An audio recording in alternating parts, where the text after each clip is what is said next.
Case number 35-21।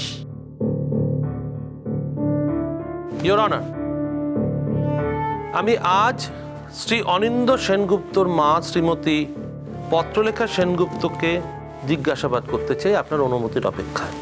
অনুমতি দেওয়া হলো। পত্রলেখা সেনগুপ্ত হাজির।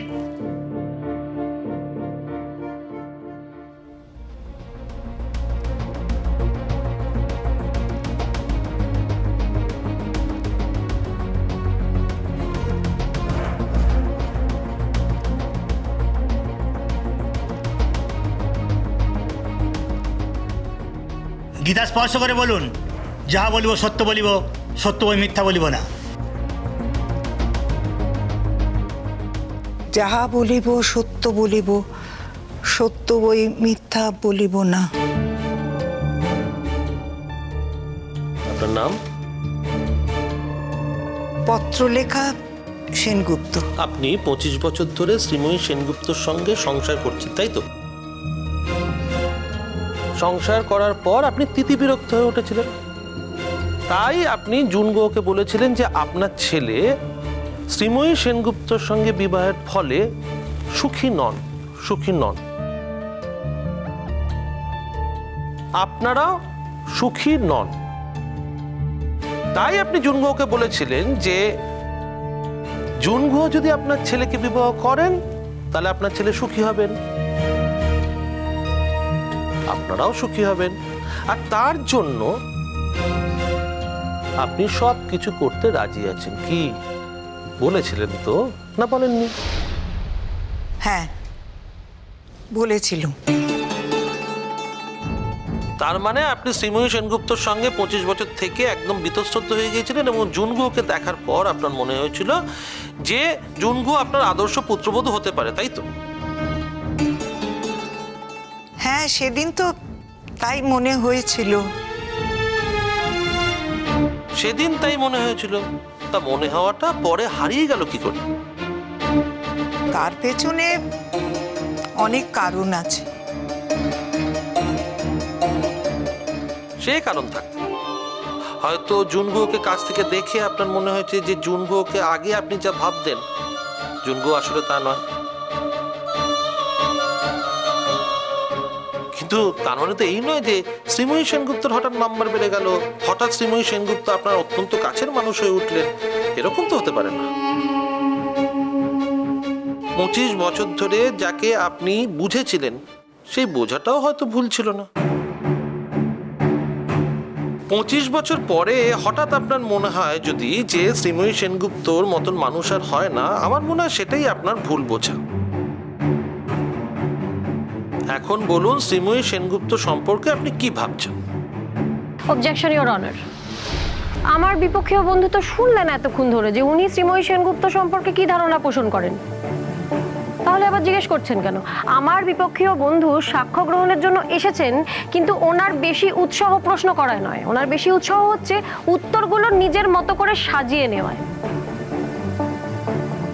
আপনি নিশ্চয়ই খেয়াল করেছেন ইওর অনার যে উনি প্রত্যেকটি উত্তরকে চালিত করার চেষ্টা করছেন। আমি বুঝতে পারছি না, আমার বিপক্ষীয় বন্ধু বারবার বলছেন যে শ্রীময়ী সেনগুপ্ত একটি অত্যন্ত খারাপ মানুষ, গত 25 বছর ধরে বারবার উনি খারাপ কাজ করে চলেছেন, কিন্তু ইওর অনার আমার বিপক্ষীয় বন্ধুর কাছে এই কথার কোনো প্রমাণ আছে কি? কোনো প্রমাণ নেই। তার মানে উনি জুনগুহর কথায় চালিত হয়ে এই সব কথা বলছেন, অর্থাৎ উনি চোখ কান খোলা রেখে এই কেসের বিচার করছেন না। আমি শুধু এইটুকুই মেনশন করে দিতে চাই। অবজেকশন ইওর অনার, আমার বিপক্ষীয় বন্ধু একটা ব্যাপার খালি ভুলে যাচ্ছে, যে কথা শুনতে হয় তারপর কথা বলতে হয়। দেখুন, আমাকে শ্রীমতী জুনগো যা জানিয়েছেন আমি সেগুলো খালি ক্ল্যারিফাই করে নিচ্ছি। শ্রীমতী জুনগো আমাকে জানিয়েছেন যে উনি শ্রীমতী জুনগোকে জানিয়েছিলেন যে 25 বছর ধরে ওনার সন্তান শ্রী অনিন্দ সেনগুপ্ত বিবাহের পর সুখী ছিলেন না।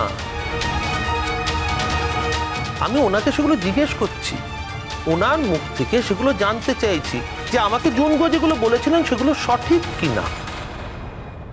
আর শুধু তো কথা বললেই চলে না ইওর অনার, সঙ্গে কিছু প্রমাণও রাখতে হয়, আর আমাদের কাছে সেই প্রমাণগুলো আছে। অনিন্দ্য সেনগুপ্তর সঙ্গে শ্রীমতী জুন গুহ যে বিয়ের ছবিগুলো আমাদের কাছে আছে অ্যাজ প্রুফ, সেগুলোতে ক্লিয়ারলি দেখা যাচ্ছে উনি খুব উৎসাহিত হয়ে সমস্ত কাজ করছেন। হ্যাঁ, এবং ওনার বডি ল্যাঙ্গুয়েজ, ওনার পার্টিসিপেশন দেখে পুরোপুরি বোঝা যাচ্ছে যে উনি এই বিয়েতে খুব খুশি, সুখী। আশা করি আমি আমার উত্তরগুলো দিতে পেরেছি আপনাকে, ইওর অনার। আপনি প্রশ্ন করুন। Thank you, your honour. এবার আমি আপনাকে যে প্রশ্ন করছিলাম তার উত্তর দিন।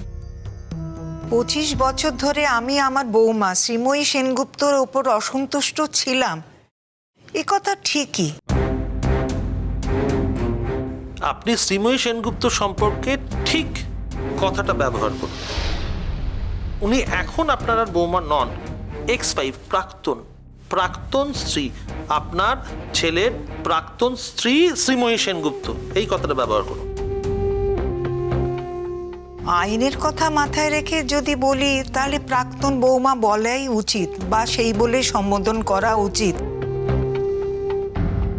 কিন্তু আমি মনে মনে যেটা ভাবি সেটাই আমার কথায় প্রকাশ পেয়েছে।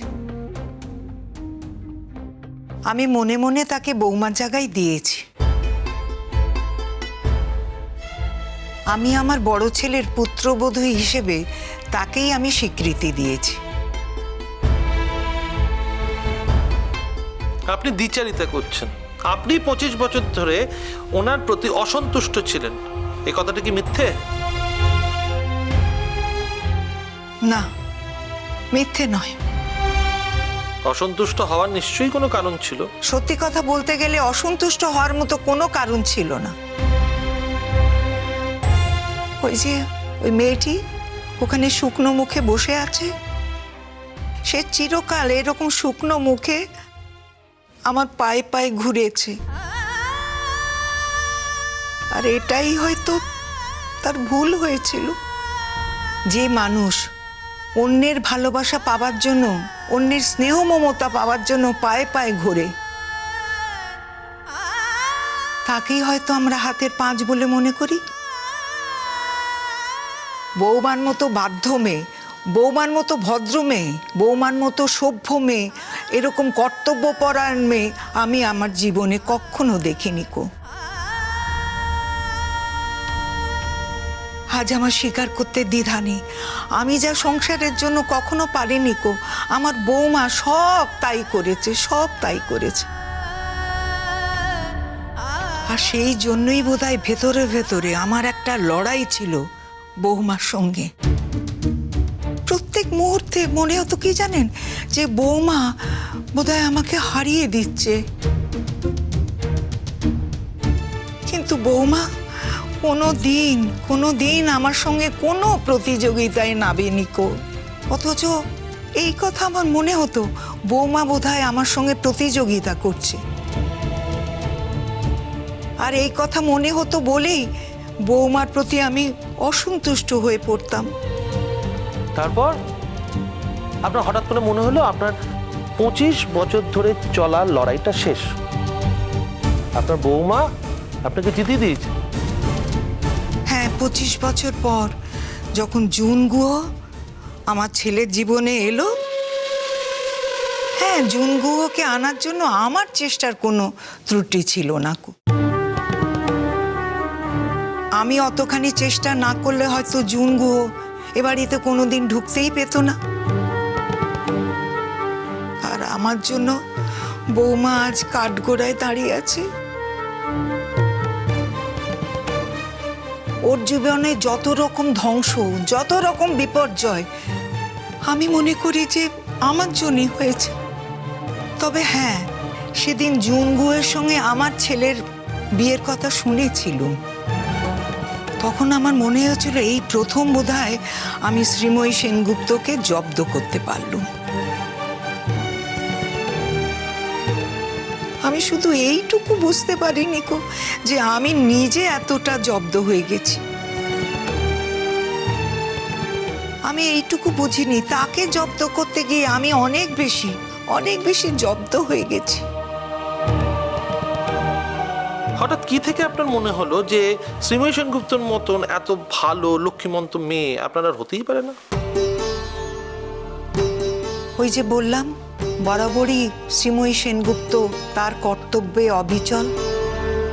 ও এমনভাবে আমাদের যত্নার্থী করে অভ্যস্ত করে দিয়েছিল না, যে আমাদের হাতে অনেক সময় থাকলেও আমরা কোনো কাজ করতাম না।